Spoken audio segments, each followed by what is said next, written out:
Hi, it's me again with Corel Tips and Tricks. Not saying you'll ever draw this, but I'm going to show you two different ways to make life easier, and I'm going to show you a few tools. So we're going to take an ellipse. We're going to make the first one 20 inches. I hit P to put it in the center of the page. I'm going to Control D and make the next one 16. Then I'm going to Control D, Control D. When you Control D after you've changed the size, it will normally stay like this are 4 inches apart.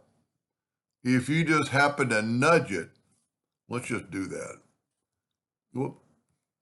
If you just happen to Control D and hold down the shift key and make it come in, and then you Control D, a lot of times they're not going to be symmetrically in size. Sometimes they are, sometimes they're not. So I got a 20-inch circle. I'm going to Control D, make the next one 16, Control D, Control D, Control D. So each circle, this one's 4. So then take a 2-point line. Well, first of all, what we're going to do, we're going to select them all, and we're going to hit B to put them to the bottom. So each one of these lines is 4 inches apart. So I'm going to show you two different ways to do this. I drew a perfectly straight line. I'm going to take the virtual segment delete key and delete this half. Now I'm going to take my line away, and I'm going to take a 4-inch ellipse. And I'm going to grab it with my pick tool with the 4-sided cross. Now I'm going to set my nudge factor on 4 inches. How easy is, well, I didn't Control D. How easy is that? Then you can just take your, you know what, let's make a copy of this.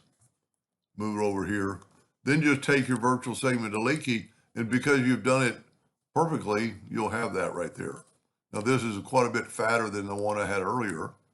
The other way to do it, and it's a tool very seldom ever used, I'm going to select those guys. And I'm going to take my 3-point ellipse and go from there to there, and then hold down the control button.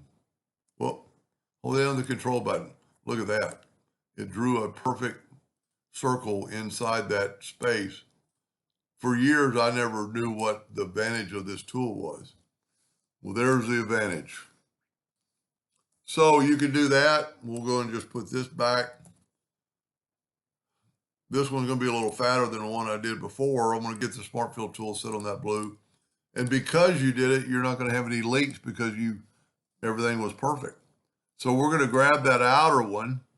Here's another tool, Smart Fill or Interactive Fill tool. And I'm going to make that part black. Now I want them all the same. So I'm going to go down here to my color eyedropper, get the attribute eyedropper, take a sample of that and put it in there. Now I'm going to select them all. I'm going to take away the outline.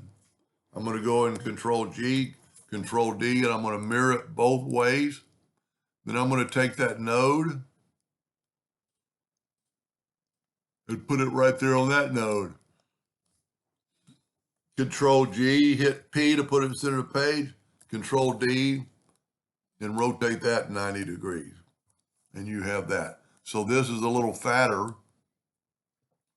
but because we put black, and see it's actually too fat because it's overriding that.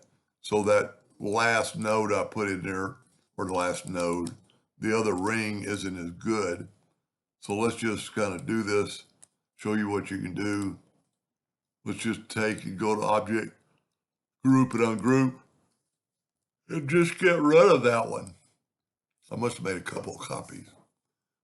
So Control G to group it, Control D to duplicate it, mirror it both ways. Take that, and if you got a node, it'll snap right to that node. Control G, hit the P, put it in the center of the page, Control D, and rotate it 90 degrees. And see, now you don't have that overlapping layer. So quite a few tools Hope that helped. Thank you for watching.